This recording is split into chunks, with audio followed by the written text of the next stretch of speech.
And so sometimes there's value into not being the biggest, baddest farmer out there.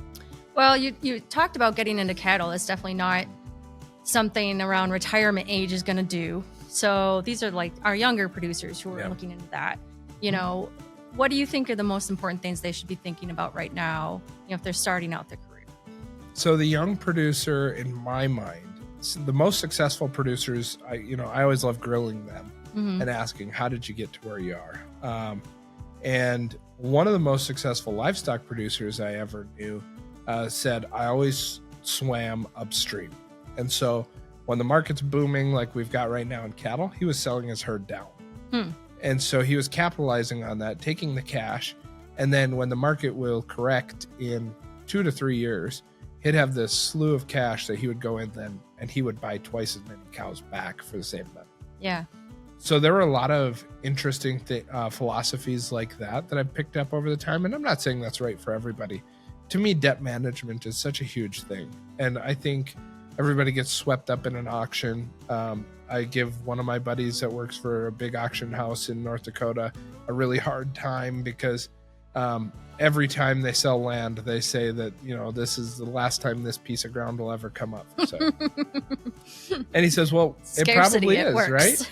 And I said, yeah, it probably is. But next year, the quarter next to it is going to be for sale. And next year, the one 2 miles down the road will be for sale. So I think to take a step back, take a breath, and realize not everything is the last one that you're ever going to see like it. And now there's exceptions, right? Like the home quarter. If you've got a quarter of ground that's right on your house,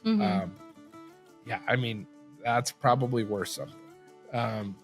So there's things to consider outside of that, but I would say patience in realizing that this is a marathon, not a sprint. And I've seen a lot of operators that have gone from 4,000 acres to 7,000 acres, and they did a worse job farming 7,000 acres than they did at 4,000 acres.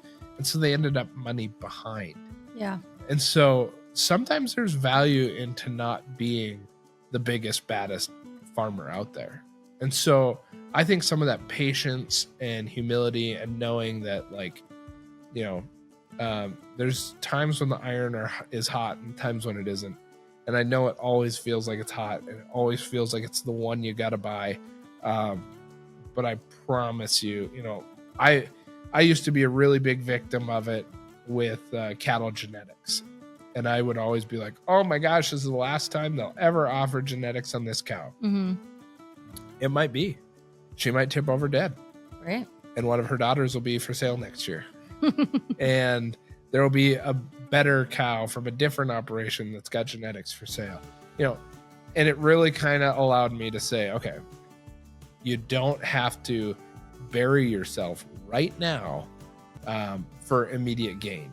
Sometimes pumping the brakes a little bit and saying no to an opportunity is the right option. So that's my advice is just try and be prudent because, at 7% interest, some of the stuff will really sneak up on you fast. Yeah. But do buy 100 head of cattle. Yes. Immediately. Right now.